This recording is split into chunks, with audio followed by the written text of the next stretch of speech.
photographer most noted for his photographs of Marilyn Monroe, pulled a cute number on me. After a session, he invited me over to his little apartment, which he keeps 1 block away from his studio, for a drink. So I trotted over there thinking a drink wouldn't hurt. And whack, I was out like a light after 2 sips. When I woke up, this photographer was humping me. And it was like being an what do you call those dead people? I can't remember. Necrophilia? I really was furious. I couldn't move. Whatever it was in that drink, I was like a dead body. Transmitted. So it was like he was screwing a corpse. Twisted. Wow. I never went back there. But the whole fashion scene is really, you know, I set some, while I was Girl of the Year and Superstar and all that crap, everything I did was really underneath, I guess motivated by psychological disturbance, but I'd make a mask out of my face because I didn't realize that was quite beautiful. It's taken me 27 years to realize it. And practically destroy it, but I had to wear heavy black eyelashes, like bat, a little ridiculous, and dark lines under my eyes, cut all my hair off, my long dark hair, cut it off and strip it silver and blonde. All these little maneuvers I did out of things that were happening in my life that upset me. I freak out in a very physical way, and it was all taken as a fashion trend. When I was with Andy, knowing I was with a bunch of faggots, I was dancing jazz ballet twice a day, so I just wore my leotards. Now I knew I wasn't going to turn anybody on, so I just trotted around in my leotards, and when I went out on the street, I'd put on a coat. But Vogue photographed me in leotards and a t-shirt as a new costume. And then the newspapers took it up because Andy and I ended up appearing at the same places. And I was kind of turned off for the time being going out with men because I was very upset that 2 of my brothers had committed suicide, 2 that I loved very much. It kind of screwed up my head, so I just freaked out for a while. Then I must say I liked the introduction to drugs I received. I was a good target for the scene. I had blossomed into a healthy young drug addict. Can have a sense of humor about it now, but for a couple of years it wasn't very funny. But fashion as a whole is a farce, completely. The people behind it are perverted.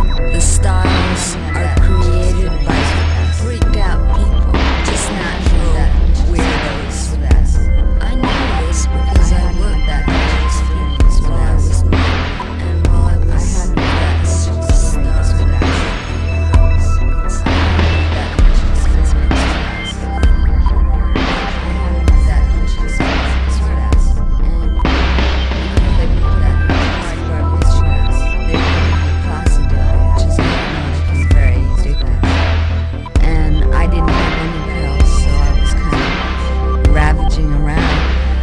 and I went to see a doctor who was a gynecologist and a pretty well-off one.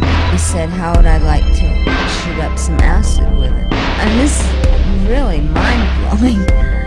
A new doctor, I had never met him before, I just got to know a friend of mine. I used to get my drugs from another gynecologist, but since I was committed to Gracie Square, I couldn't get any of my old connections to give me. I hadn't had that much experience with acid, but I had hard drug experience. I wasn't afraid. So he closed up his office at 5, and he took off in his Aston Martin and drove up the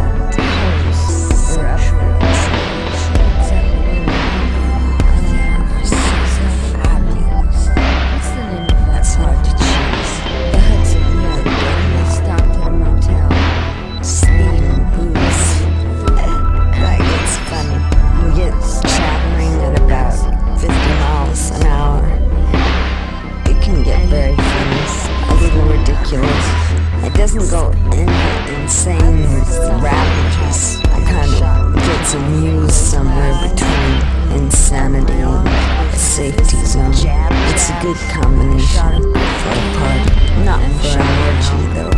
I stripped off all my clothes, leapt downstairs and ran out on Park Avenue and ran 2 blocks down Park Avenue before my friends caught me. Naked as a lima bean. A speedball is from another world. It's a little bit dangerous. The ultimate in climax.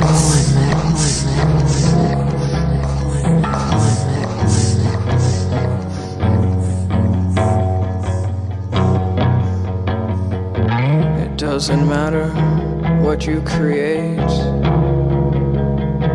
if you have no fun.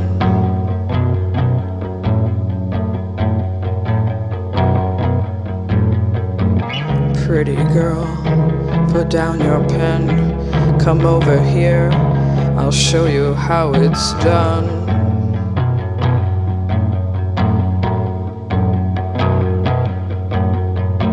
I can dance, I can drink in the dark, it's all a trick.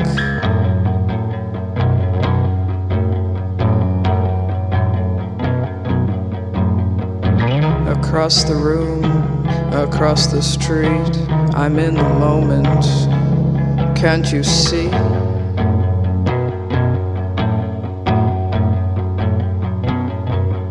I'm a party girl, do a twirl, see my eyes, throw a glance, can't you see I'm a natural?